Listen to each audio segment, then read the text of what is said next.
PHP and MySQL. Okay then, so first of all, I just want to address the elephant in the room. Why am I creating this PHP course? Because undoubtedly, some people might be watching this thinking, why are you doing this? Isn't PHP a dead language? And I suppose PHP is like the Marmite of server-side languages. You either love it or you hate it, and it definitely splits opinions, but in my eyes, it's still very, very worthwhile learning as a developer for a few reasons. So first of all, despite what anyone says about it, it's still extremely popular. WordPress, Magento, Drupal, WooCommerce, and many other content management systems and e-commerce platforms, they all still use PHP. And also other sites like Facebook, Tumblr, and Slack, they also use PHP as well. So regardless of any kind of bad press it's had over the years, PHP continues to thrive, and it's still a huge player on the web. Now, secondly, it's a very, very easy to pick up language for beginner web developers, and it's tightly coupled with HTML as well, which is one of the reasons I think it's so popular. It was one of the first programming languages that I started playing with many, many moons ago when I jumped into web development, and it just felt like a natural progression from front end to back end at the time because it was so easy to pick up. And also, a lot of web servers are pre-configured to run PHP, so uploading a PHP site to the internet and getting it running is pretty easy as well. So thirdly, there's a huge and active community of support out there for PHP, which is really helpful for beginners as well and intermediate programmers. Even if a lot more experienced developers don't like PHP as much as other languages, a huge amount of them still use it because PHP makes up a large part of the web, so they're always there to help. And finally, it does make up a large percentage of web developer jobs, which makes it a very nice addition to your academic tool belt as well. I'm also making this course because it's probably been the #1 requested tutorial series I've had since starting this channel. There's been a lot of you messaging me and commenting saying can we have PHP tutorials all the time.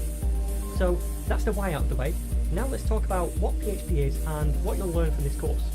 So PHP is actually a recursive acronym. It stands for PHP Hypertext Preprocessor. So this recursive acronym, it just means that PHP goes on and on in the acronym, and that's a bit strange, but fair play for making the acronym recursive. Not many technologies do that. But essentially PHP is just a server-side scripting language that allows us to create dynamic websites. Now it runs on the server and not directly in a browser. So I'm assuming you already understand how to make a static website with HTML, CSS, and maybe a bit of JavaScript as well. If not, be sure to check out those playlists. I'll leave the link down below.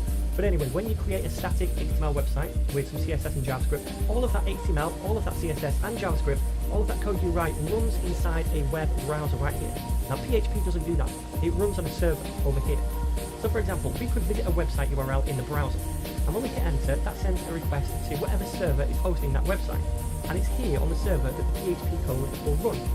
Now at this point, in our PHP code, we could compile a dynamic HTML template and then send that back to the browser, which will then see in the browser, okay? Now at some other point, after we get that HTML page in the browser and we're browsing the website, we could fill in some kind of form and then submit that form. Now when we click that submit button, it will send another request to the server, and at this point on the server we can have some PHP code to take that data that a user's typed in and save that to a database. And then once we've done that, we can send back another compiled HTML template like a success page to the browser. So this is the general idea of using a server-side language like PHP to run code on the server, which we couldn't always do directly in a browser. So we'll be learning how to do all of this and more in this playlist. So we'll start off in the next video, first of all by setting up PHP on our computer and looking at a few of the tools that we'll be using as well. And after that, we're going to dive right into the basics of PHP and how to create PHP files. Then when we get comfortable with all the basics, we're going to look at how we can render dynamic content in our HTML templates using PHP. Then we'll look at how we can communicate with a MySQL database and save stuff in the database, then retrieve it later on. Then we'll talk about sessions and cookies and all that kind of stuff. And finally, we'll have a look at objects and classes in PHP as well, and maybe even a couple of the newer PHP 7 features as well. So by the end of this course, you should be able to make a project that looks a little bit like this. So the website is called Ninja Pizza, and it's basically just a simple little website where you can add new pizzas, read about pizzas, and delete pizzas, because after all, who doesn't like pizza? Okay, so you can see right here we've got 3 pizzas listed. They're all being stored in a database, a MySQL database, and we can see the name, the ingredients, we can click more information to see who created it, when it was created it, and we can also delete them right here as well. So if I say delete, it's going to remove that from there. I can add new pizzas as well. So if I go to email, I'll say Mario at thenetninja.co.uk, and then the pizza title is going to be Mario Supreme. I'm going to add on tomato, cheese, and mushrooms. Click submit, and we'll see that right here as well. Okay. So that's what we're going to be creating once we've learnt the basics of PHP as we go through this course. Now for this course, I'm going to be using Sublime Text as my text editor. For some reason, whenever I start to use PHP, I always go back to Sublime Text. I guess it's because this is what I always used to use for PHP in the past, so it could be a nostalgia thing, but you're free to use whatever you want, whether it's Atom or VS Code or Sublime, entirely up to you. If you do want to download Sublime Text, you can get it at sublimetext.com. Now, I'm also supplying all of the course files for this playlist. You can find them at this GitHub repo right here. The link is going to be down below. Now, this is important. I've done a separate branch for each lesson. So if you want to see the code for lesson, 20, for example, you need to go to the branch drop down and select lesson 20. Otherwise, you won't see that code. And the code is all here. Okay? So there we go, my friends. That is your course introduction and your introduction to PHP as well. I really hope you enjoy this playlist. If you do like the videos, my friends, don't forget to share, subscribe and like, and I'm going to see you in the very next video.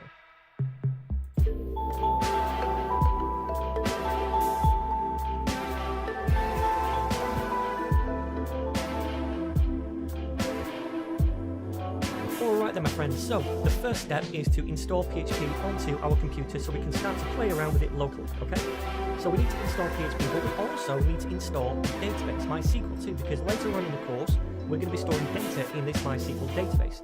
And that data would be something like user data, or maybe football scores for a football website, or even reviews for products or something like that. And then PHP is going to communicate with that database when we need it to show it in the HTML templates, okay? And we'll delve into all of that stuff later on. But either way, that's two things we now need to install, PHP and a MySQL database. Now we also need to think about how we're going to serve up our PHP files. Remember, I said that PHP runs on a server, so we're going to need some kind of local development server as well, setting up on our computer too, to run all of the PHP code on. So there's three things now. We need PHP, MySQL, and some kind of local development server set up. Now, I guess if we had the predisposition to do so and the time, we could install all of these things independently and set them up, but I don't want to do that. Instead, what I'm going to do is point you into the direction of this tool called XAMPP, which is going to install all of those things for you, or you can pronounce it as XAMPP, it's up to you. But this stands for cross-platform, that's the X, so you can use it on Windows or Linux or Mac. Apache, that's the server we're going to be using, the local development server. MariaDB, this is just like a fork of MySQL. It runs pretty much exactly the same way. We'll be using that for the database. PHP and kernel. This is like an added extra at the end. Okay, so we're going to install this, and that's going to take care of all of those things that we need for us. All we have to do is click the install button, and by the way, I will leave this link down below, so you can click on that to go and download it. Click on this button to install it, and then download it over here. When that downloads, just click it to run the installer. Alright then, so I've gone ahead and booted up that file that we've just downloaded, the installer. So just click on next, first of all. These are the things we're going to install. Just leave those as is and click next again. This is where we're going to install it to. So in the C drive, then the XAMPP folder, click next again. And then I'm going to uncheck this to learn more about Bitnami and click next again. Finally, click next again, and that's going to start installing all of these different things onto your computer. So when that's finished, it's going to ask you if you want to start the control panel now. Keep that checked and click on finish. So then choose your language, and you're going to see this control panel right here. Okay, so this is where we're going to be starting up the different services that we need. We have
PHP installed on our computer now, so we can run that, but we have this module right here, Apache, which is going to be our development server, so we're going to start that up now. We also have MySQL as well. We're going to start that up later. We don't really need that just yet, and these are the two things we're going to be using, right? So we can see now this is green, and it started up on port 80. So if we go now to admin, then this is going to open up a web browser. It's opened on my other screen, so let me just scoot this over here, and notice now at the top we've gone to localhost/dashboard, okay? Now, if you get a port error at this point, what you need to do is change the port number that Apache listens to, and I'll show you how to do that in a minute. But anyway, this page is being served up from that local development server that we just enabled Apache. So this local hosting at the top, this basically means our computer is being used as a server to send us this page. Normally when we go to a website URL, we're communicating with a server somewhere else to get a web page back. Localhost just means that we're communicating with our own computer to get a web page back, because Apache is running on our computer, right? So our computer now is acting as the server to send us back this web page. Now, oftentimes, when you develop locally on your computer, you're going to be using this localhost to preview your website, not just when using PHP, but other programming languages as well. So anyway, let me first of all show you how to change the port number in case this is not working for you. So what you need to do is go to config right here, and then open up this Apache config at the top. Then just scroll down a little bit to where it says listen. And you can see right here, I'm listening to port 80. You just change that to something else. For example, if I say port 8090 and then save, I'm going to cross that off. If I stop this, first of all, then start it again, and go to admin, then scoot this across again, first of all, you'll get an error. But if I now say localhost, then colon, and we said 8090, then enter, now we get it, okay? So now the port number is listed up here. So I'm actually going to go back into the config, and I'm going to change this back to 80, keep it as default. But if yours doesn't work, then you can change it back in. I know if you have Skype installed on your computer, I think that listens to port 80 as well, so there might be some conflict. So you can always change it here, or change the port that Skype listens to, entirely your choice, okay? But either way, now we've done that, we're going to start it up again, we're listening to port 80 again. So anyway, this web page over here, this thing, where is it actually coming from on our computer? We know that we're using this local development server now, Apache, to serve this up. But where is this web page actually being served from on our computer? Well, whenever we use Excel, our web pages are being served from a folder called hp.dx directory. And we can find that if we go to a file explorer, go to C, and then install it under Excel, and we can see now hp.docs right here. Okay? So this is where all of our different stuff, our web pages, are being served from. So inside this folder, you can see this dashboard folder as well. And if we click on there, we're going to see down here we have an index file as well. So this is the page that's being served right up here, because we can see we're in the dashboard directory. Now by default, if we navigate to a directory in the URL over here, the server is going to look inside that directory and automatically try to serve up an index.html file or an index.php file in their instance.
exist, and they do in this case. We can see that right here, okay? It's an HTML document, so it's automatically serving that up when we go to /dashboard. Let me just do another test for you. I'm going to go back a directory and create a new folder, and I'm going to call this test. And then inside that, I'm going to create a new file, and this new file is going to be called test.html. So I'm going to go down to text document and call it test.html. Now I'm going to double click to open this and just say hello and save it. Now if I cross that off and go to now /test and press enter, then we're going to get this thing right here.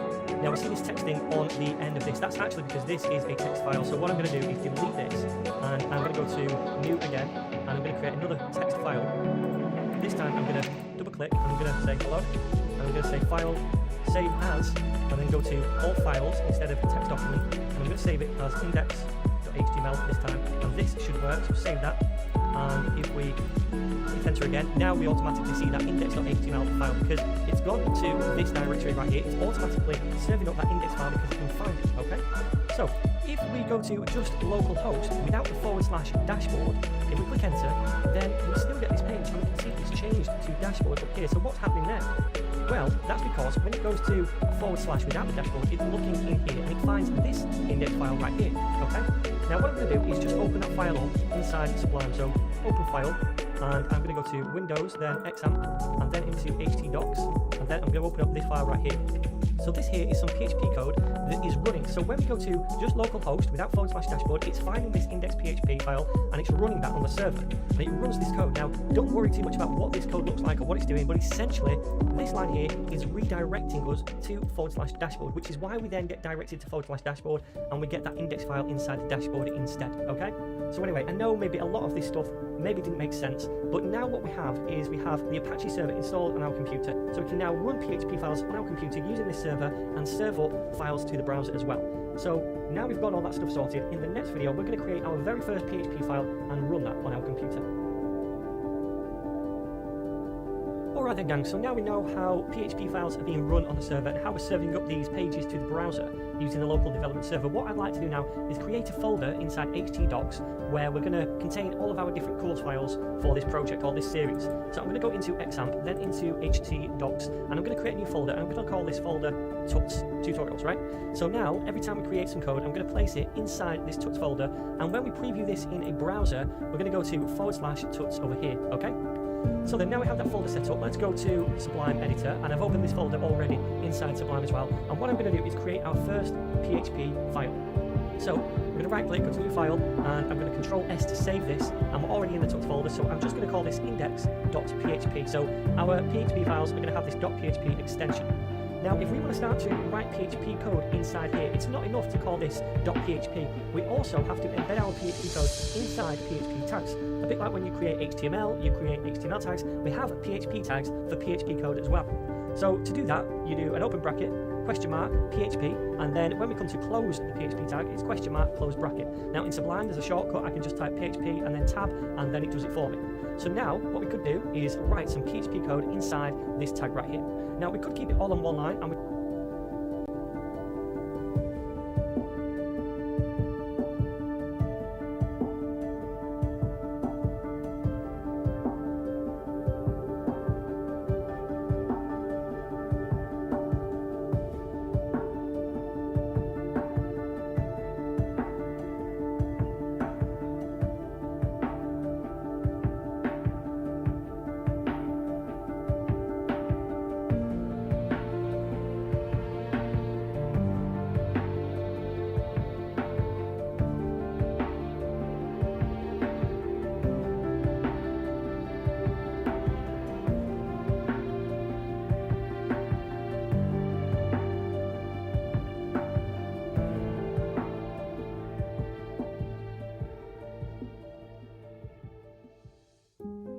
do a PHP statement right here, or if you write in multiple lines of PHP, you'll find that people just enter down a couple of lines and write the PHP inside the tags like that. Either way is fine.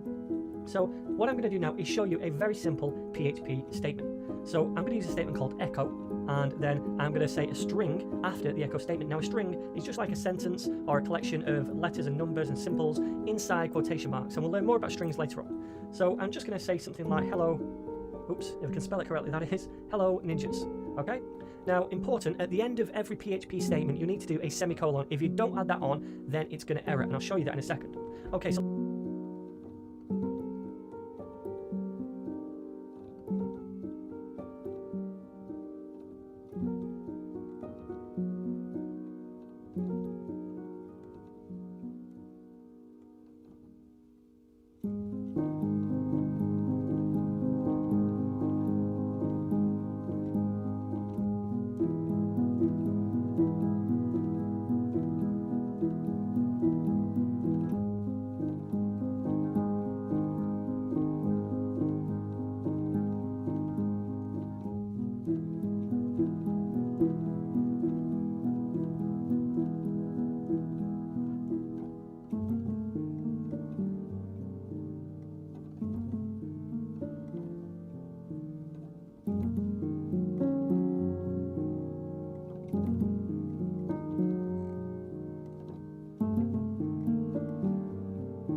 save this now and let me run this inside the browser. So if I go to the browser and I go to /tux, which was the folder we created, remember inside here we've just created an index.php file. We don't need to write index.php because when we do /tux into the folder, it's going to automatically look for that index.php file or an index.html file if it exists. So if I click enter, it's going to find the file, run it, and we can see this now, this hello ninjas. Okay, so that is what this echo statement did for us right here. It takes this string and it essentially echoes it to the browser. But what's actually going on here behind the scenes? If we look over here and we right click and inspect, then we can see, if I just zoom this in, that this is actually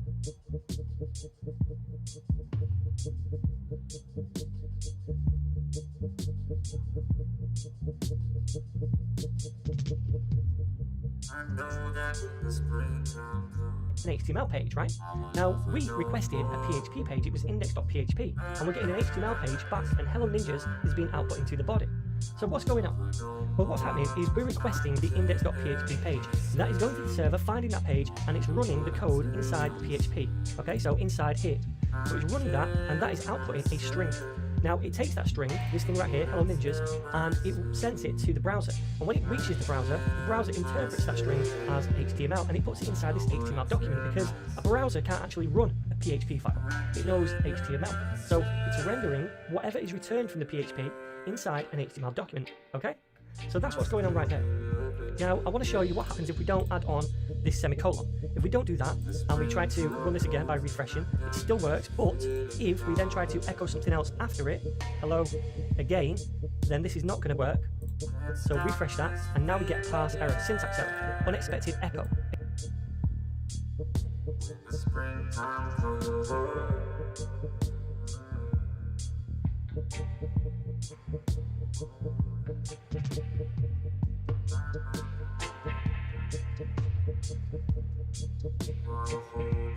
Expecting a comma or a semicolon.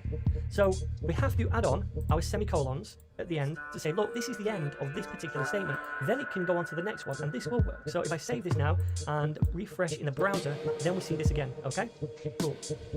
Alright then, so let me just delete that second one, and in fact I'm going to comment this out as well.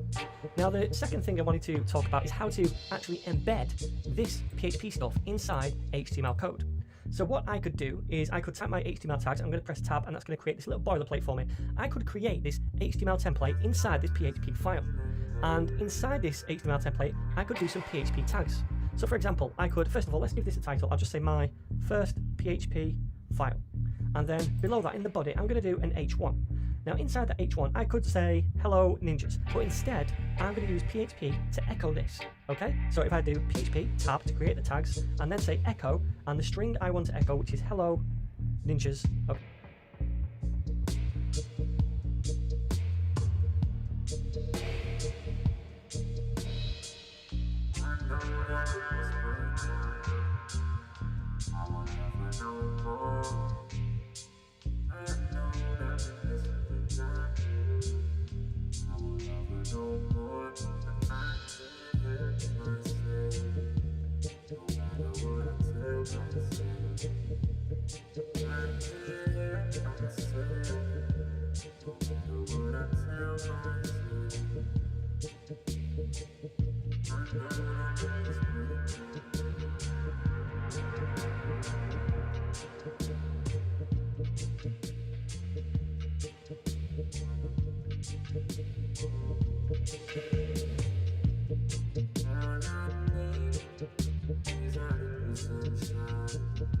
Okay, and then semicolon.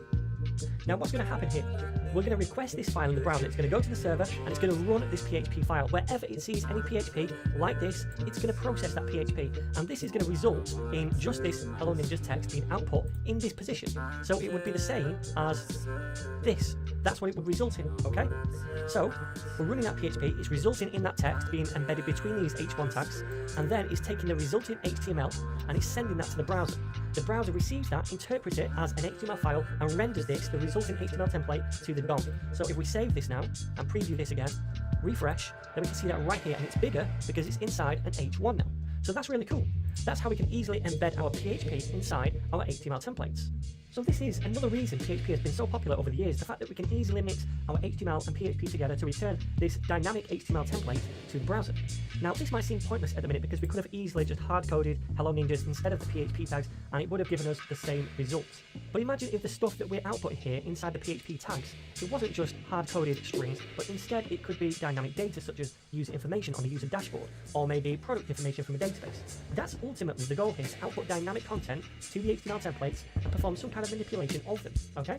So now we know how to create these PHP files, and now we know how to embed our PHP inside the HTML itself. In the next video, what we're going to do is talk a little bit about two things called variables and constants.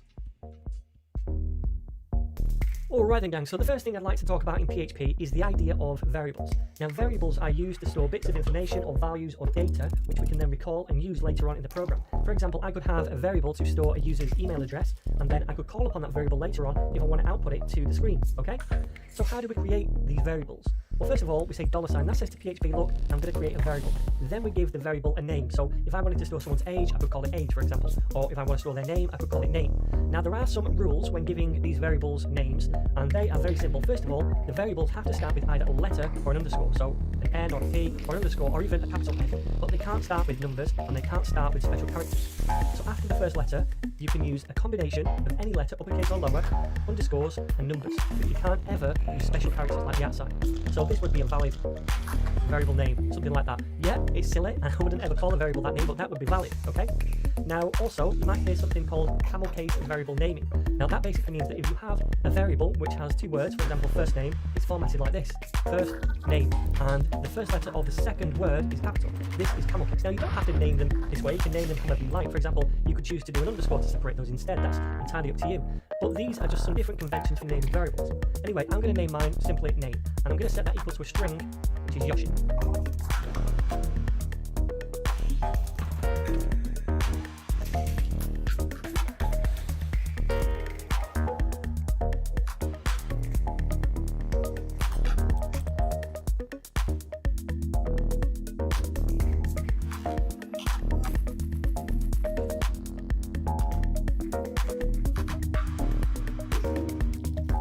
Now, we've briefly talked about strings. We said that they are strings of characters or numbers or special characters like @ symbols, it doesn't matter, contained within these quotes. They could be used to store names like this, or a sentence, or a paragraph, or an email, anything like that. Now, we're going to delve into strings into greater detail in the next couple of tutorials. For now, just know that our strings are characters inside either single quotes or double quotes. So we could just as easily do this instead, and then Yoshi, okay? Now, there is a difference between single quotes and double quotes, and we'll talk about that later on, but for now, it really doesn't matter. We can use single or double.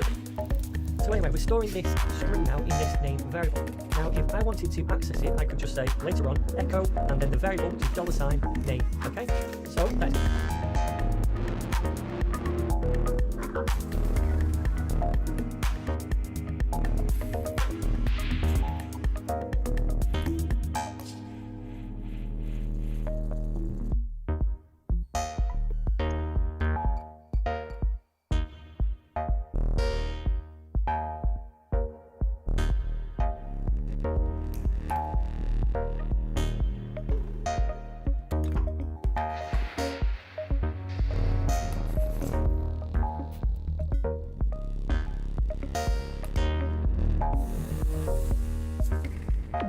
Take this value, which is stored in the variable, and echo it to the screen. So let's save that and view this in the browser. I'm going to refresh, and we see Yoshi right there.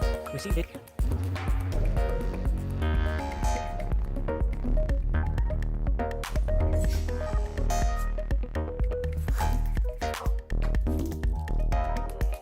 It's because that's in the HTML template.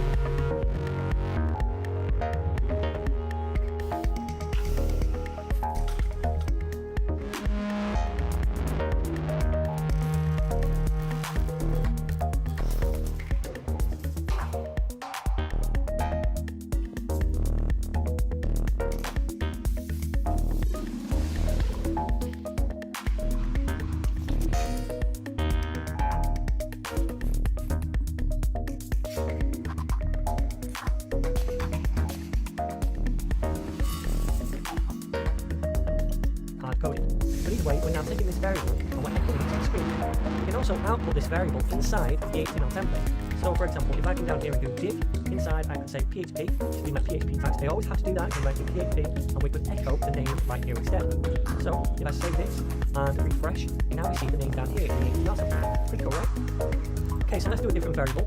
I'm going to do age, set that equal to this time not a string, but an integer. So if I say 30, notice first of all they're a different colour, right? And that's because it's recognising this as a different data type. This is an integer. This is a string. Now we don't have to store integers or numbers inside quotes. They're a different data type. We don't need to do that. Now there's many different types of data types. We're going to talk about them all as we go through the course. But know that this is now a string and this is a number. Either way, we can still access this number later on in exactly the same way. If I say div and then PHP and echo age this time, it's going to do pretty much the same thing.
It's going to take that value and output it to the screen over here, 30. Alright, so that's variables in a nutshell. Now we can override variables. So for example, if I wanted to override this name later on in the program, I could say $name is now equal to Mario. Okay, so save that, and when we come to output it down here, what do you think it will be? Well, it should be Mario because we've overridden this thing. We initially set it to Yoshi, then we set the age.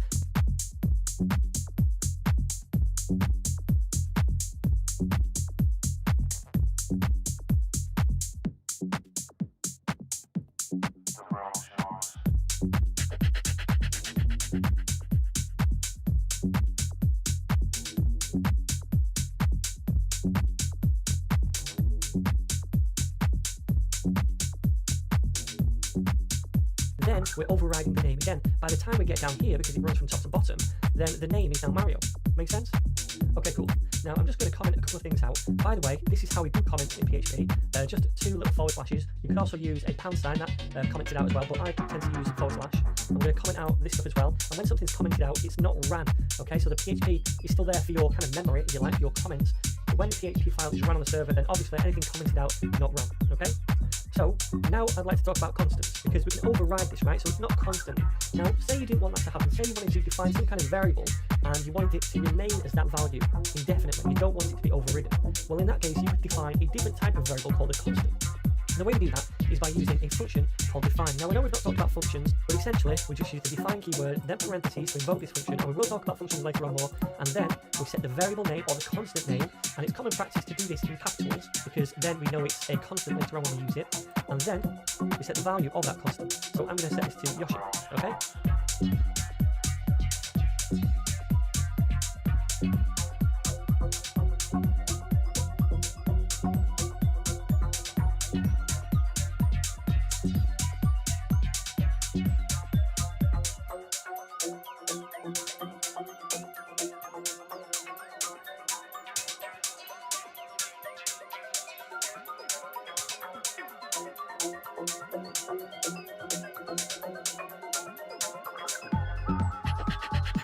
Now, if we want to access this later on, we can do. We can just output the name here, but this time we don't use $sign because we didn't put here anywhere, and we use caps because that's how we define it. But this is how we know later on that this is actually a constant, because it was totally different from this, right?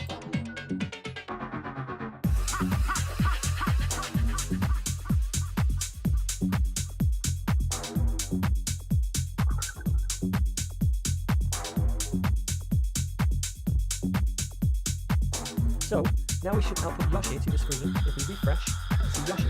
Now this time, if I try to override this, if I do this again down here, to define name and set this to Mario, then we should get an error. And this shouldn't work because this is a constant, and we're not allowed to override constants, right?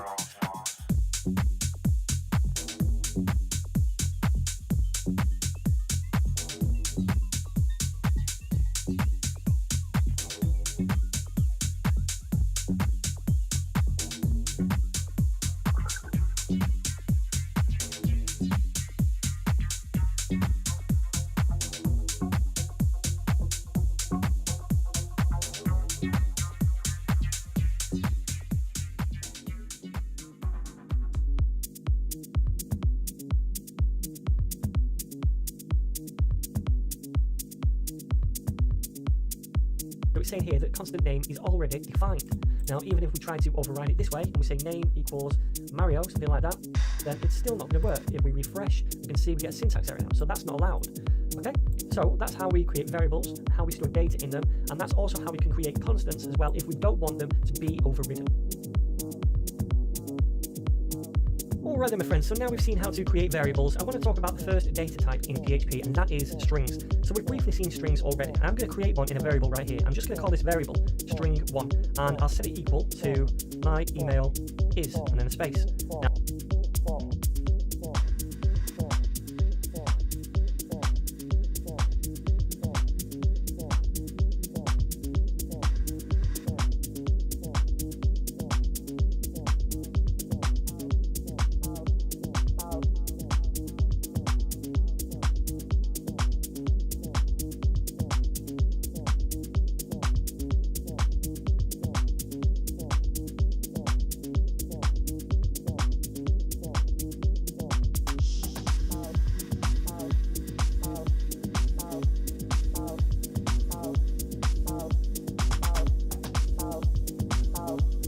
Now this doesn't make much sense at the minute, but I'm also going to create another string called string2. I'm going to set that equal to Mario123 at thenetninja.co.uk. Alright, so there's our two strings now.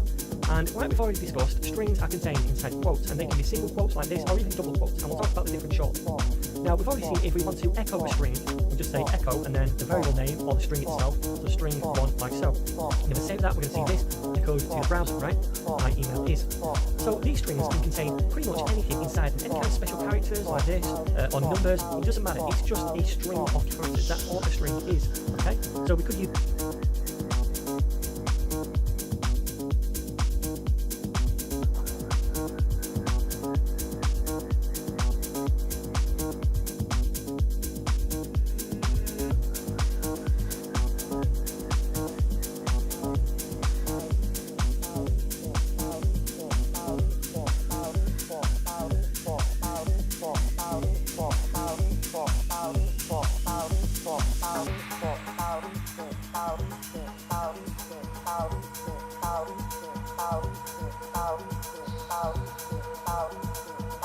use it to store sentences in, email addresses, names, usernames, etc. So I'm just going to keep it like this for now. Now what if we wanted to take two strings and join them together? Well, the way we do that is by using something called concatenation, string concatenation. So if, for example, I wanted to join these two together and echo them out, what I'd do is concatenate this variable with this variable, or this string with this string. And the way we concatenate two strings together is by using a dot or a full stop. So I can say string1 dot and then string2, like so. And that's going to take these two.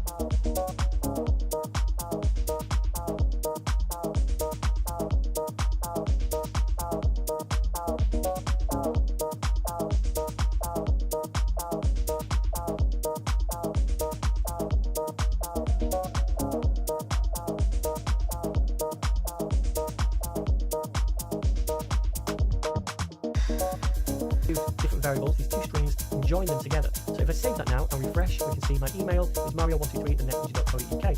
Now sometimes you'll see a space between these as well. That doesn't matter, they don't need to be right next to each other, there can be a space between them. It sometimes helps with readability. So if we save that and refresh, it does exactly the same thing. It concatenates the two strings together or joins them together. Alright, so let's do another example. I'm going to say name is equal to Mario. And then under that, I'm going to say echo. And in quotes, I'm going to echo a string directly. I'm going to say, hey, my name is, and then I'm going to use a dot to concatenate this string with a variable name. So it doesn't have to be that we concatenate the variable names to each other. We can concatenate strings directly to another variable.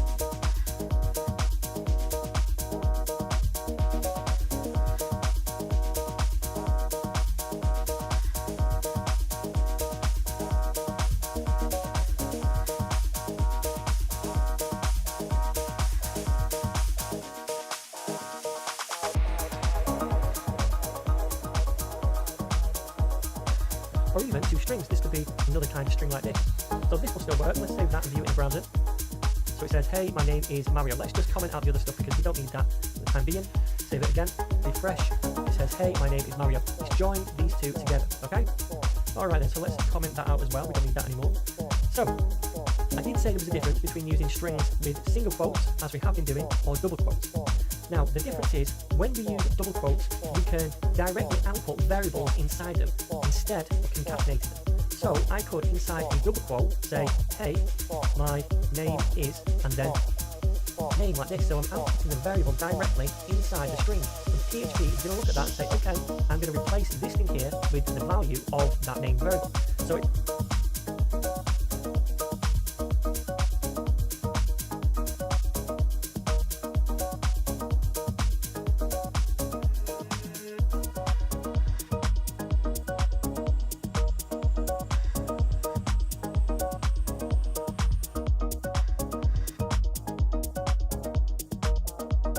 if I echo this out now, like so, it should work. Let me refresh over here. And we can see, hey, my name is Mario. So that's working.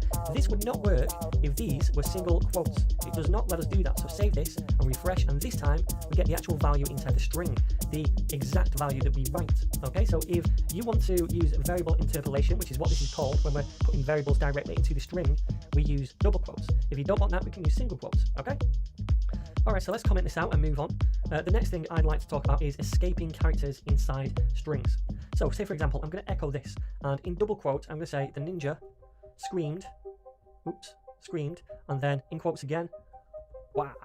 Okay, so now what's going to happen? I want this to be in quotes because someone's saying something. It's like in a book when you read speech, they're in quotes, right? But if I save this, it's not going to work as we'd expect. If I refresh, we get a parse error, okay? And that's because what we're doing is actually opening the string here and closing it right here. And now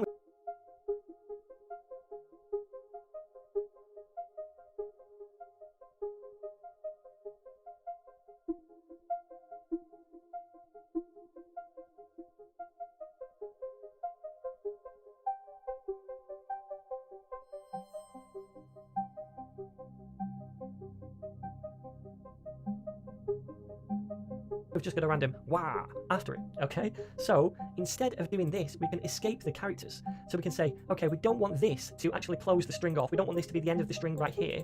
We want to escape this and use it within the string. And the way we do that is before the character we want to escape, we do a backslash, like so. You'll see it turn purple now. So now we know that this thing right here is escaped, okay? And now this will appear in the string when we output it. Same for this one, because that's the end of the quotation. So if we put a backslash in front of that as well, then it's escaping this character. So now these will appear in the string rather than close.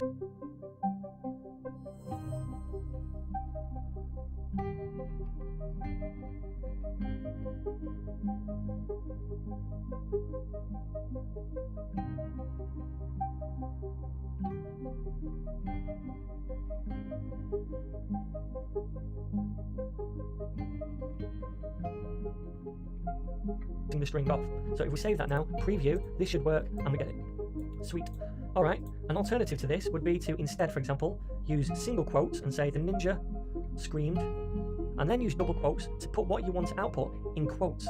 Because now, since we used a single quote to open the string, when we use a double quote, that's not going to close it, only the single quote will close the string. So now we're using this other kind inside it, and that's fine as well. Okay, so save that and preview it, and we can see if we comment out the first one at least, that this still works. Alright, cool. Okay then, let's move on. The next thing I'd like to show you is how to get certain characters out of a string. So say for example, I wanted to find the third character, which is over here, right? The R. Or if I wanted to find the 10th character, which might be somewhere up here, then I can do that. And the way we do that is by using square bracket notation. So I could say echo, then the name of the variable, and then in square brackets, if I want to find the first character, and this is important, I say 0. Now that might seem weird to you, you might think, well, it should be 1, but most programming languages are 0 based, meaning the first index of anything is always 0. So it starts at 0, second position is referenced by 1, and then that is position 2 and 3, etc. Might take you just a couple of days to get your head around that, but it will stick as soon as you've got it. Anyway, so if I want to find the second position, which is this, then I would say name and then 1, and that gets me the second character. So that should be A, or rather this thing here, so A. So save that and refresh, and we get A.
Okay?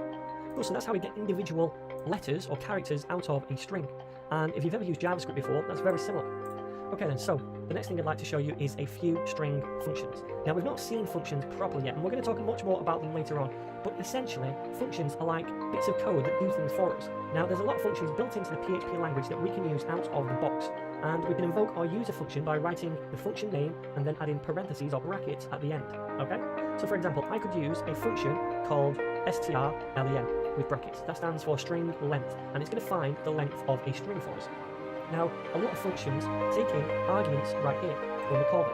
Now, an argument is just a value. It doesn't mean that the function's having an argument with something. It just means that we pass in a value, and that is the argument. That's the technical name for it, okay? You might sometimes hear them called parameters, but actually they're called arguments when we pass them into the function right here. So what we want to do is tell this function which string we want to find the length of. So we pass in an argument, which is that string. So, for example, I'm going to pass in this variable as an argument right here. So this function will then look at this variable, this string, and find the length of it, how many characters are in it. And we want to echo that to the screen, the result of it. So we say echo string length of name, okay? Save that, preview this in the browser, and we say 5. So,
one, 2, 3, 4, 5. That works.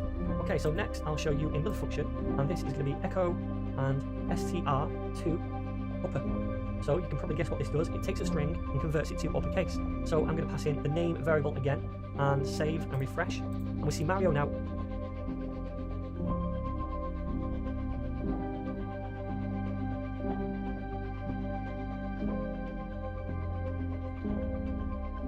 All in uppercase.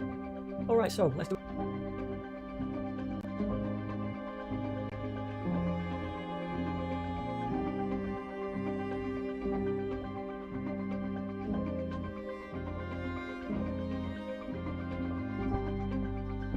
another function. So comment this out, and the next function is going to be echo and then string to lower, and we're going to pass in name again. Now it's already lowercase, but if we change this to an uppercase M, then it should do the trick. Save that, refresh, and we see it all lowercase now. Alright? Okay, so let's do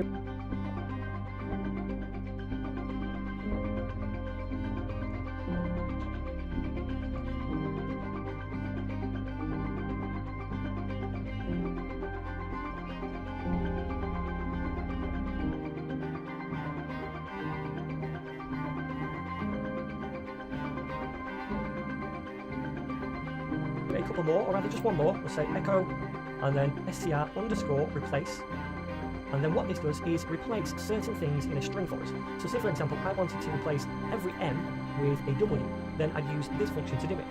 Now this function takes in not just one argument, but 3 arguments, and these arguments are as follows. First of all, a string to say what character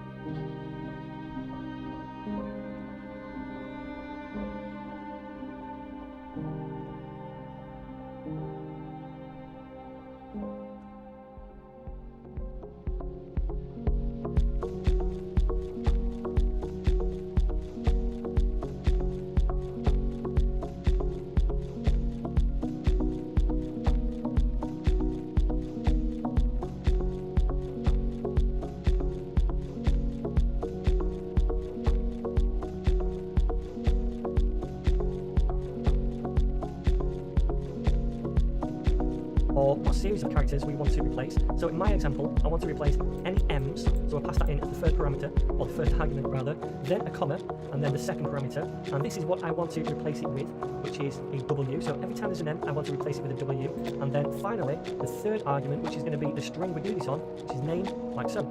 So now this should look at this, and it should replace any m with w, and then we're echoing the result.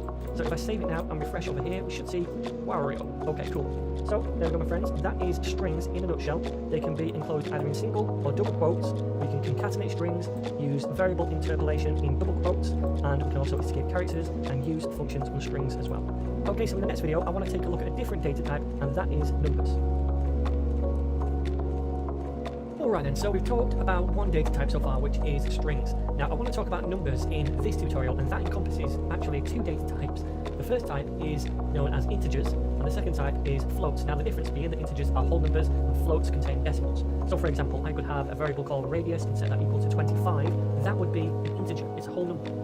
Now if I had a different variable, I'm going to call this pi and set it equal to 3.14. That there, my friends, is a float. Sometimes you hear this called a double.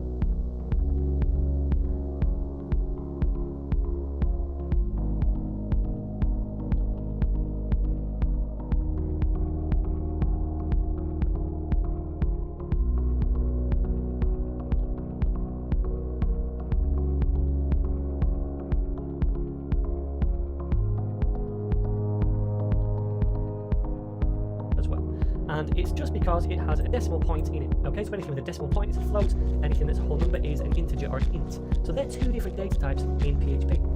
Now then, I want to talk a little bit about the different things we can do with these numbers, such as math and different functions. So if we're performing math, we have some basic operators. And those basic operators are for things like dividing, subtracting, multiplying, etc. So to multiply, we do a little asterisk. To divide, we do a // to add, we do a plus sign, to minus, we do a hyphen, and to find the power of, we do a little caret. Okay then, so I just want to make a quick interjection because I just said that this was to find the power of something. It's actually not that simple in PHP, it's double asterisks. I've been using Google Calculator too often where we do something like this, 5, then up a caret to the power of 3 to find the power of. So in PHP we actually use double asterisks, so thanks for pointing that out in the comments, stupid schoolboy error. So now if we use these, we can say something like echo, and then pi, and times the radius, the power of 2, that's the formula for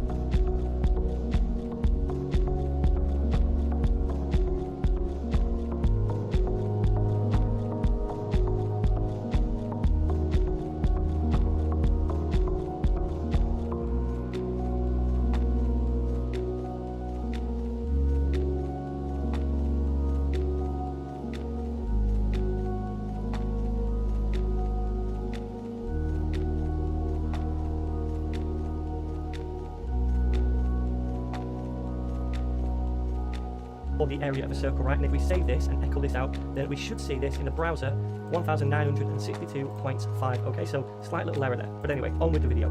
The second thing I wanted to show you is not really PHP specific, it's more math specific, and it's the order of operation. So you may not have learnt this in school, I did, and we refer to it as BIDMAS, so B-I-D-M-A-S. So when we're performing any kind of calculation, then we do it in this order of operation. So first of all, if there's any brackets inside an equation or a calculation, we execute the stuff inside the brackets first of all. Then, if there's any indices, which are these things to the power of, that comes second in the calculation.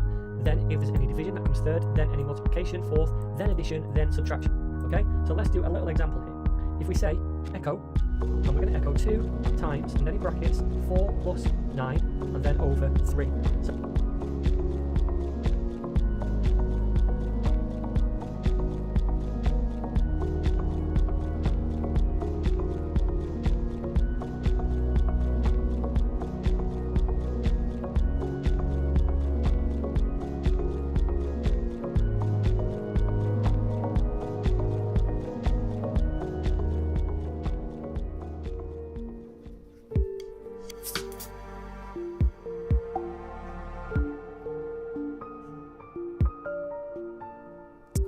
So in what order would this be executed? Do we do 2 times 4, then plus 9, then divided by 3? Well, no, we don't, because remember, BIDMAS, first comes brackets. So we actually perform this calculation first of all, so 4 plus 9, which is 13. Then the next one along is division. So we do 13 over 3, which is something, I'm not quite sure, and then we times it by 2 at the end, which is multiplication. Okay, so that's the last one in the chain in this equation. So let's save that and view it in the browser, and we see this value right here. So that's just a little bit about the order of operation. Again, if you've done maths, then you probably know all about that, and I'm wasting your time, but I wanted to put it across just in case you're writing out any kind of equation and you don't get the result that you think you should, and you're aware of this now. Okay then, so the next thing I'd like to show you are the increment and decrement operators. So let's do a little comment increment and decrement operators, like so, and these are a way to either add values to numbers or minus values for numbers. So say for example I wanted to add 1 to this, the radius, then I could say, you know, radius plus 1, right, and that would do the trick. However, I can also say radius plus plus, and that does the same.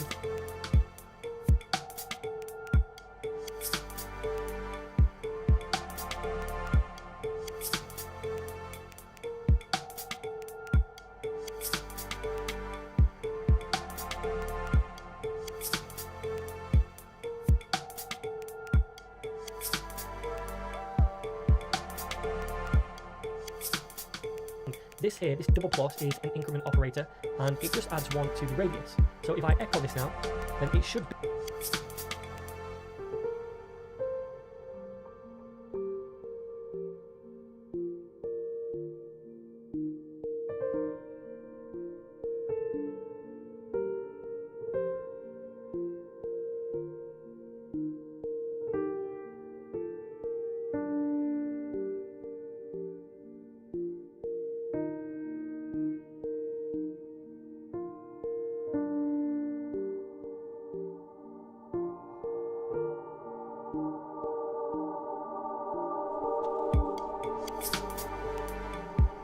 the radius 25 added to an extra 1, which is 26. So save that, preview, and we get 25, and that's because it's echoing this before it does this operation. Now if I echo radius again after this, then we should get 26 the second time round. Refresh, get 25, then 26.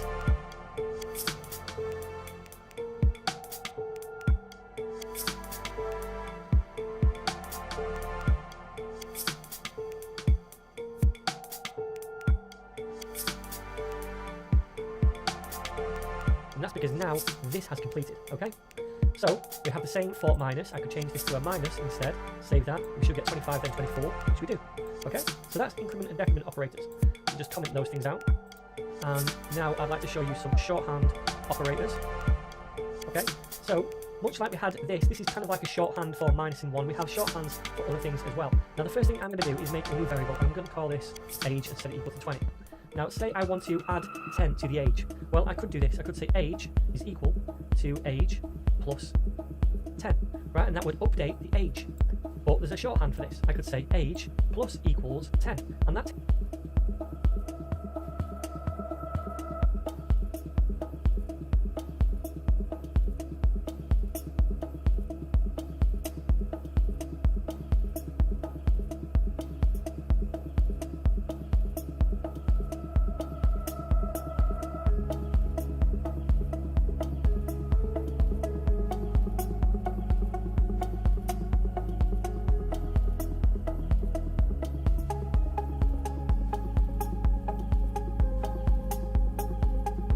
current value of age and adds 10 to it. So this is the shorthand operator for that.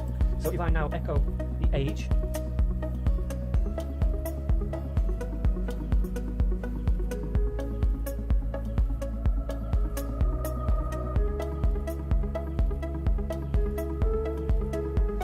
save it and refresh, we should see 30. Cool, we do. Okay, so that's a shorthand operator for adding something to a variable. Now if I wanted to minus instead, then that should be 20 minus 10, and that should be 10 left over, right? So let's view this in a browser. 10, perfect. Some other things we can do is multiply, so I can say age, and then multiply equals 2, and that takes the current value of age, and it multiplies it by 2. I'm going to comment this one out first of all, so we should get that.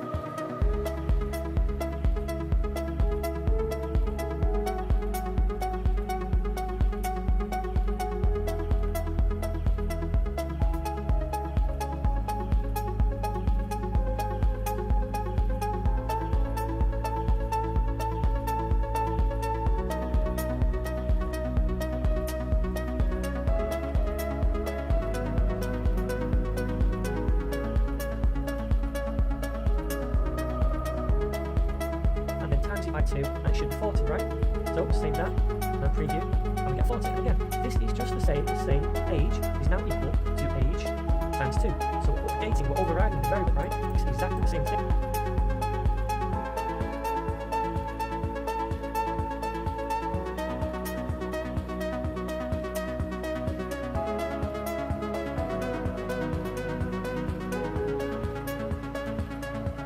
All we're doing is removing this stuff right here and then putting equals after the operator that we want to use. Make sense?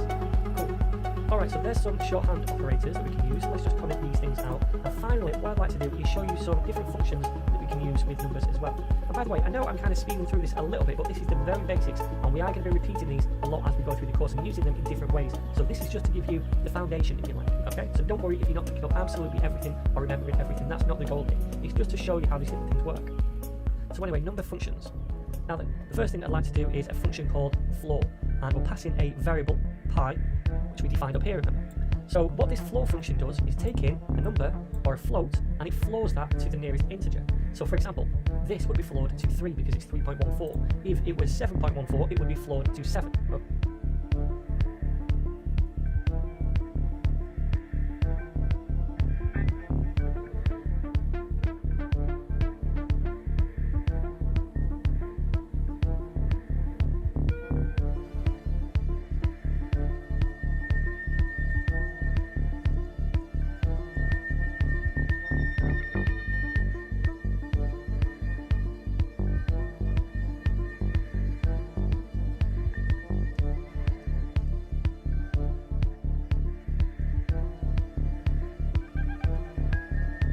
Okay, so we should see, if we save this now, 3 echoed to the browser.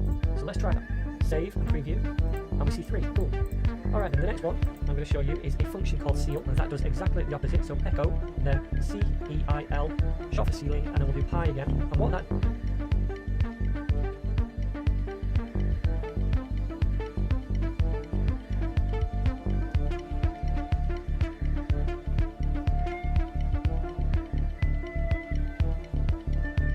does is take the value and move up to the nearest integer.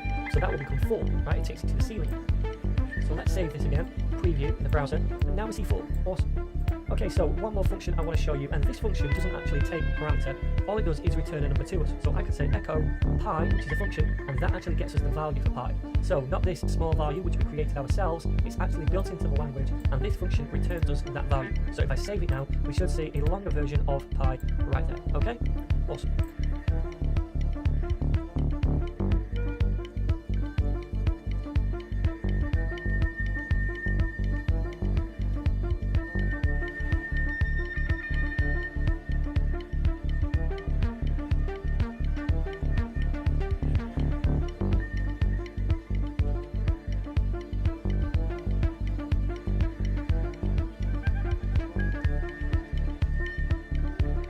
So that, my friends, is numbers in a nutshell. We have integers, whole numbers, floats, we have the different basic operators, the order of operation, we have the increment and decrement operators, we have shorthand operators as well, which are these.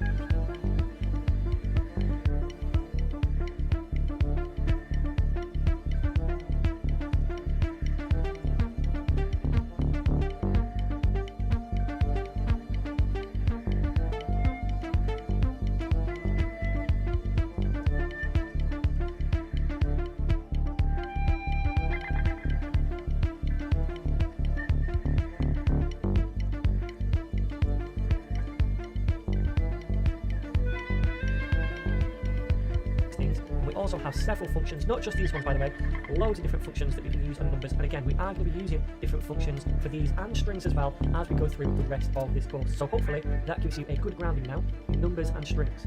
So the next data type I'd like to talk about is called arrays, and we'll do that in the next video. Alright then gang, so now I'd like to talk about arrays. So what are they exactly? Well basically arrays give us a way to store multiple different values inside just a single variable. So you know how previously we've created a variable, give it a name, like name, and set it equal to a value which could be a string. Now this value is being stored inside this variable, right? Now an array gives us a way to create multiple different values and store them all inside a single variable. Now in PHP there's 3 types of arrays. We have index arrays, associative arrays, and also multi-dimensional arrays. So I'm going to cover the first 2 types of array, indexed and associative, in this video right here. Then in the next video we'll talk about multi-dimensional. So then, indexed arrays, first of all, these are the easiest to create and probably almost the most common as well. So they're very simple to set up. All we do is create a variable. I'm going to call this people1 and set it equal to an array by using square brackets. This indicates an array in PHP.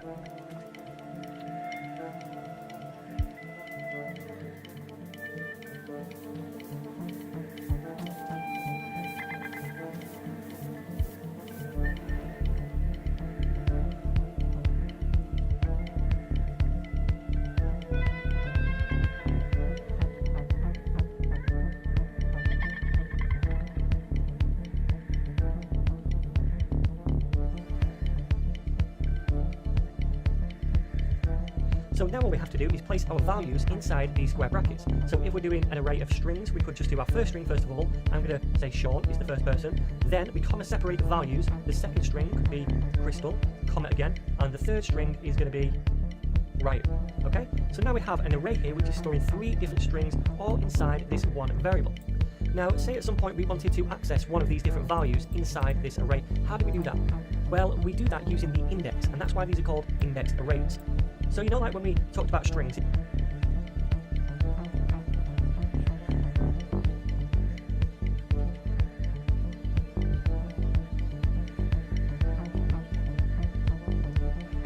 if we stored a string like name, like so, and then we wanted to find, say, this letter, we'd say name and then square brackets 1, because the first one, remember, is 0 position, then this is 1, so that would find us the age. Now we do a similar thing inside arrays.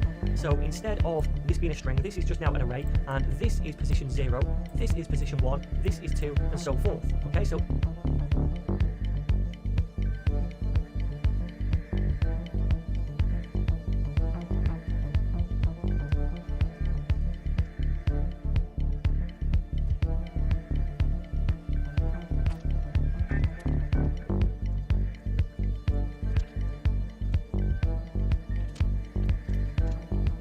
if we want to access something from this array, we can just use square brackets to access the index of that element. So for example, we'd say people1 and then 1, and that would get us this, because this is position 0, 1, 2, okay? So that's why these are called index arrays, because we use the index right here to access them. They all have a specific index associated with them. 0, 1, 2, 3, 4, 5, etc. So let's just echo this to the browser and see if this works. Save that and come over here, I'm going to refresh, and we see Crystal, okay? So that works. Okay, so what I'm going to do is actually create now another indexed array called people2. So people2 is going to be equal to square brackets again. And in fact, I'll show you a different way to create an array, because sometimes you might see this. This is one way to create an indexed array, and that's probably the way I use most often. Another way to create an array is by saying array, and then in brackets, because this is a function, this is going to create an array for us. We've seen functions briefly. So then inside, we place our different values. So I could have an array with 10, and then a comma again.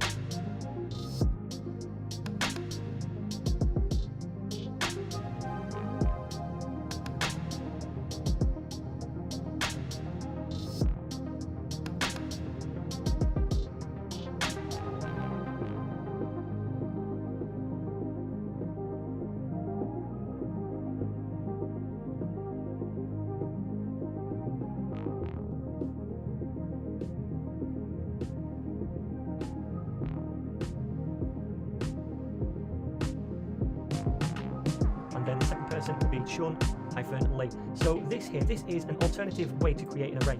We use the array keyword, the function, and then place our values inside exactly the same way. Again, I probably use this way more often than not, but you will sometimes see me use this way as well because I tend to interchange them. Okay, so let's try this one. We'll say echo, and we want people2, and we'll get position, I don't know, 1 again, which is this thing right here, because 0, 1, okay? So let's save that, preview in the browser, and this time we see Sean-Lee. Okay, so this works as well. So that's 2 different ways now that we've seen to create an indexed array. Now, it's not just limited to adding strings in an array, we can also add other data types as well, for example, numbers. So I could create another variable down here called ages and set that equal to an array, this time using square brackets, and I'll say 20, 30, 40, 50.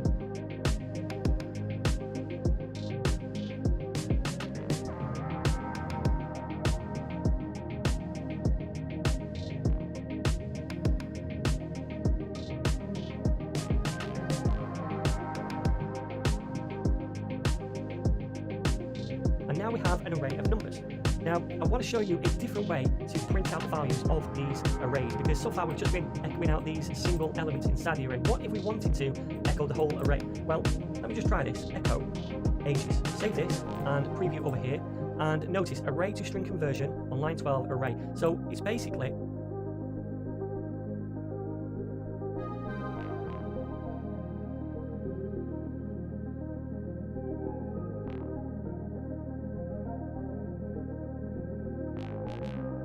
not letting us do this because this right here should be a string. Whenever we echo something out, it expects an easy conversion to a string, okay, that it can output to the browser. So a better way to see these is to use a function called print_r, and that means print readable. So if I save this now, it's going to print a readable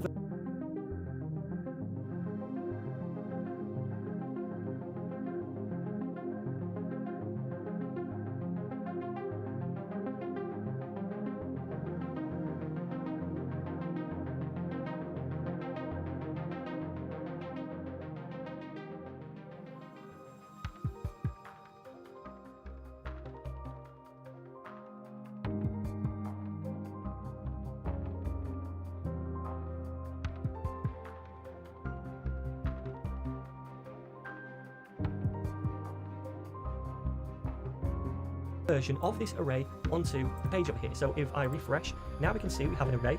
Position 0 is 20, 1 is 30, 2 is 40, 3 is 50. So this is good. If you want to see what's in an array while you're developing, you can use this print_r function right here and pass in the array that you want to print to the screen in a readable format. Okay? Cool. So we have these different arrays now. What if we want to maybe change one of the elements inside one of these arrays? Well, to do that, we use square bracket notation again. So say, for example, I wanted to override this age right here with 25. Well, this is 0, 1 position, right? 1.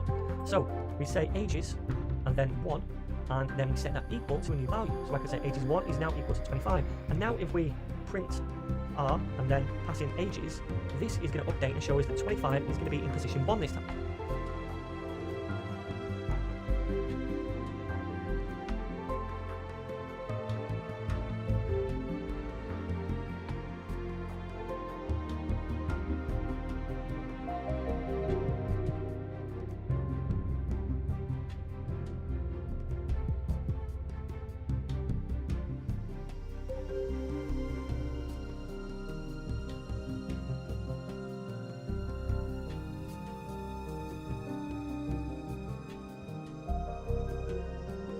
So save that, refresh, and now we can see 25 is in position 1. Okay, so that's how we overwrite a particular value inside the array.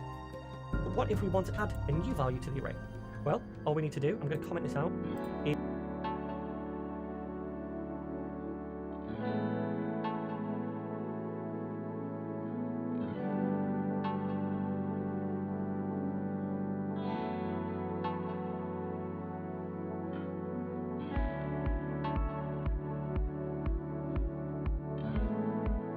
say ages, and then square bracket, don't put anything in there, and then we could say 60 or something like that.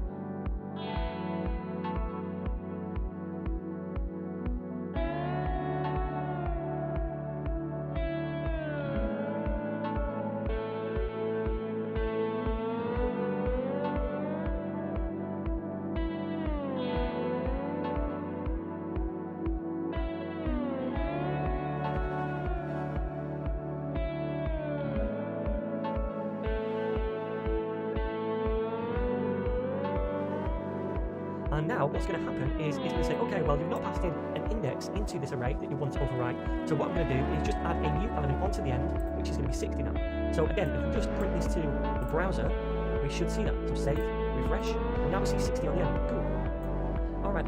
Now there's another way to add values onto the end of an array, and I'm going to show you that now. I'm going to comment this out, and then I'm going to say array underscore push, which is a function, and this function takes in two parameters. First of all, the array that we want to push the value onto, and that's going to be ages. Then the second value is going to be the value that we want to push onto the array.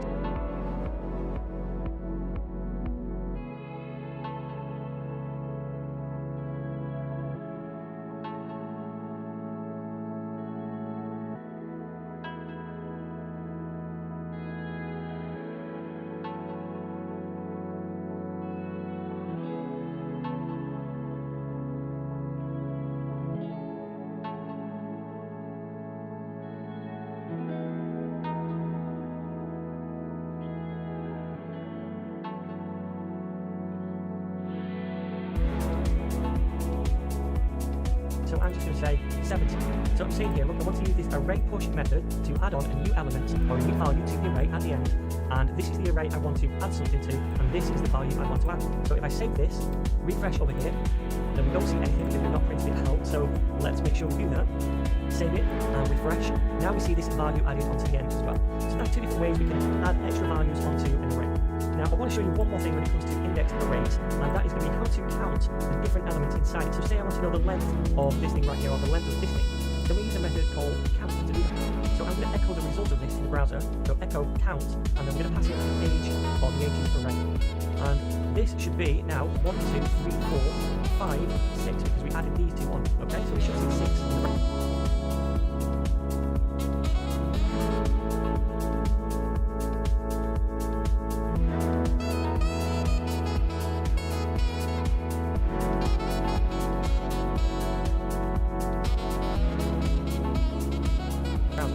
Refresh and we see 6.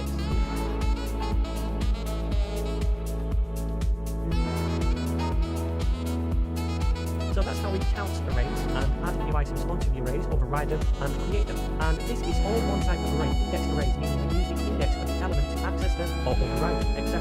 Okay? So that's the first type of array I wanted to show you. In fact, I'm going to show you one more thing. I'm going to show you how to merge two arrays together. So say, for example, we have this array right here, we have this array as well. They're both people, and we want to merge them together. So we take these values and we place them onto here into one gigantic array. Well, we can use a PHP method to do that as well, or a PHP function rather to do that. First of all, I'll create a third variable called people3, and that is going to store the results of this function. And the function name is array_merge. Then this takes two arguments. The first argument is going to be the first array we want to merge, which is people1, and the second argument is the second array we want to merge with it, which is people2.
Now if we print R and people3,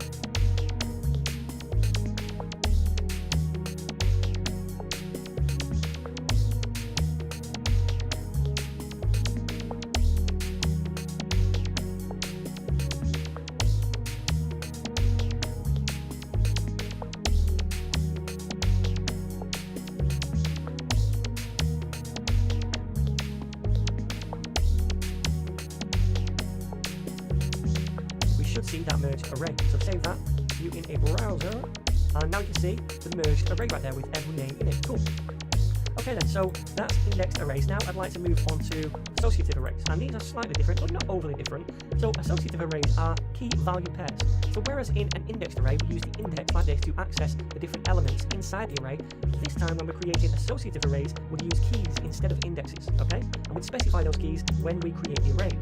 So for example, let me just put in brackets here, key and value pairs, so we remember what these are. And let's create our first associative array. So I'm going to create a variable called ninjas1 and set that equal to an array right here. Now, the way we do this is by first of all creating our key, which is normally a string, and this key is going to be the name of the ninja, right? And then we do equals and caret, which is like an arrow, and this points to the value of whatever this key is going to be. This will all make more sense when we come to work with it in a second. But for example, I'm going to say black, so I'm doing the ninja name and the belt colour. So Sean is a black belt, right? So this is the key and this is the value. Now, if we were looking at indexed, the value is this and the key is this. So instead of the 1, I'm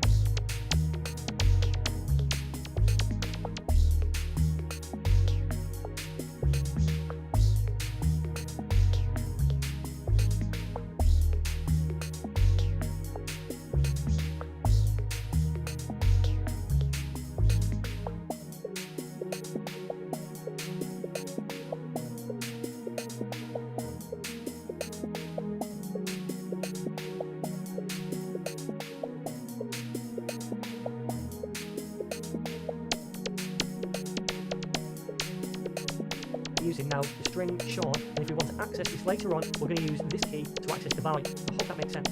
So that is the first key value pair, so we'll do a comma after that. The second key value pair is going to be Mario, and then an arrow, and then the value, which is going to be orange. And sometimes, by the way, you might see spaces here. It really doesn't matter, as long as the arrow is between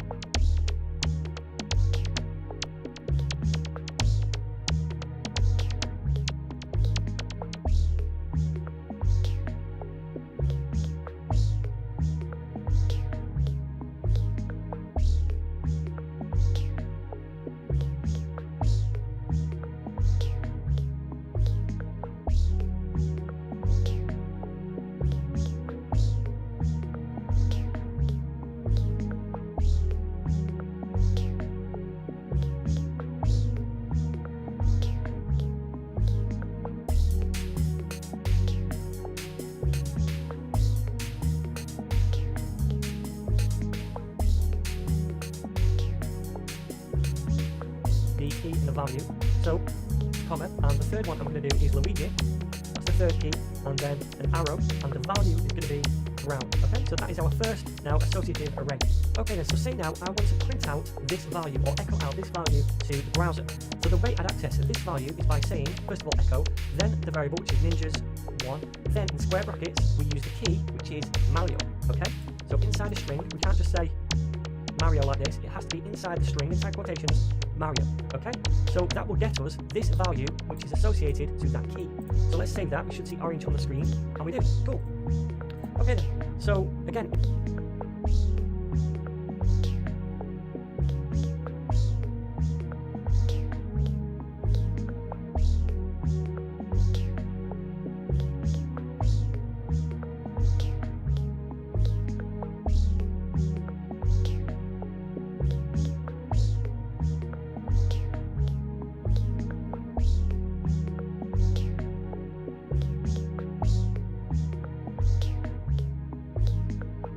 if we wanted to print a readable version of this whole array to the browser, then we can just say print_r and then ninjas1, like so.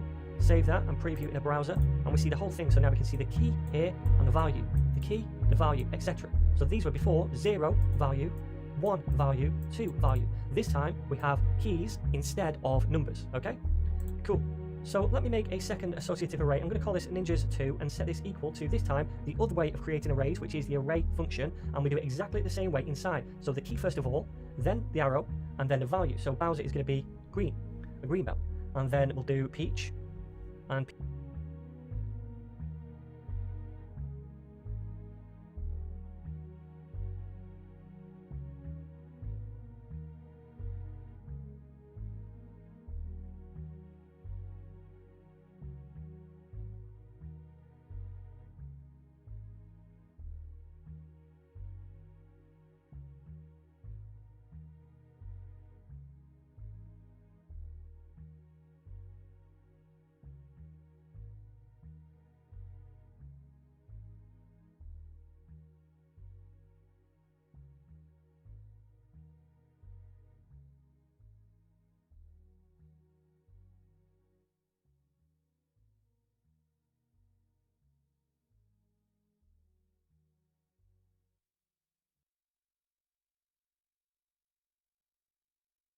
Peach is going to be yellow, okay?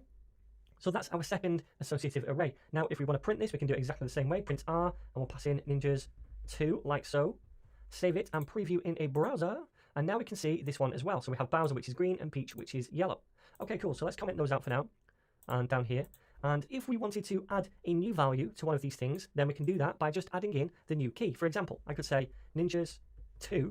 I want to add to this array right here, square brackets. I'm going to make up a key name. I'm going to say Toad, and I'm going to set that equal to pink. So what that is going to do is add on here.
essentially Toad pink. Okay, so we're adding on that new field, that new value.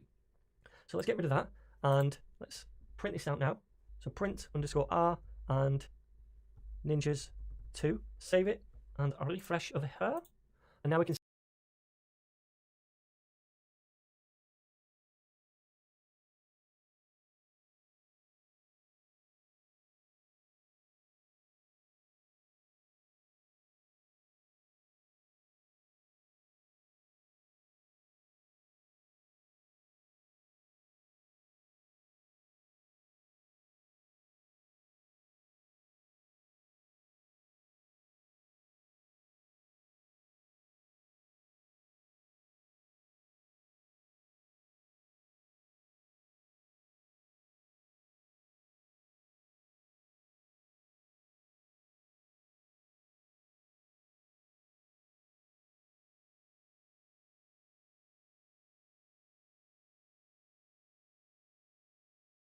see Toad is inside the array. Likewise, if we wanted to override something, we could say peach, the value of the key, yeah, and we're overriding that with pink. So now this will be pink instead of yellow. So save that, preview again, and this time we see that peach is pink, etc.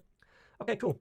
So we can also count the amount of elements or values inside associative arrays by using the count function that we also used before. So we pass in the array we want to count the elements inside of. So we'll say ninjas 1, and that should be 3, right? Because we have 1, 2, 3 elements inside there. Even though there's 6 strings, each one of these is just one element. So let's save that, preview, and we see 3.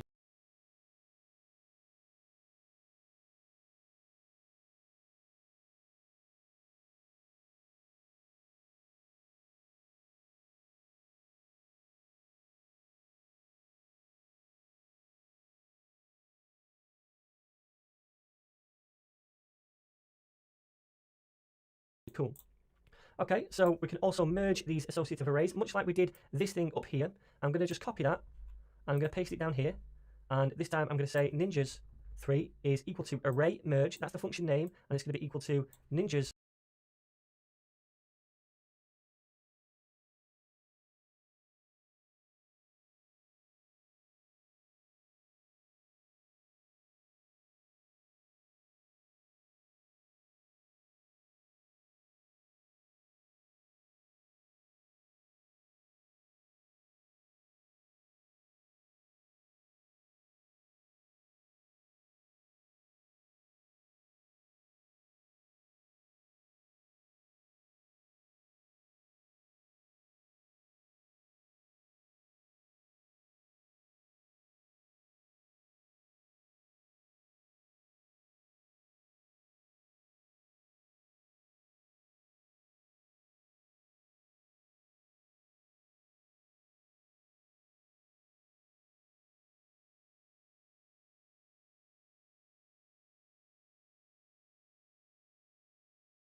One merged with ninjas 2. So let's replace those. And finally, let's print this to the screen using printar and ninjas 3, because that's the name of this variable, and that should be the merged arrays together here. So let's preview that, and now we can see we have this big array: Sean, Mario, Luigi, Bowser, and Peach. Okay, so there we go, my friends. That is basically, in a nutshell, indexed arrays and associative arrays. We will be using these quite frequently as we go forward and when we make our project later on. So don't worry if you don't understand it 100% just yet. We'll be repeating this many times. But in the next video, I want to talk about the third type of array in PHP, which is a multi-dimensional array.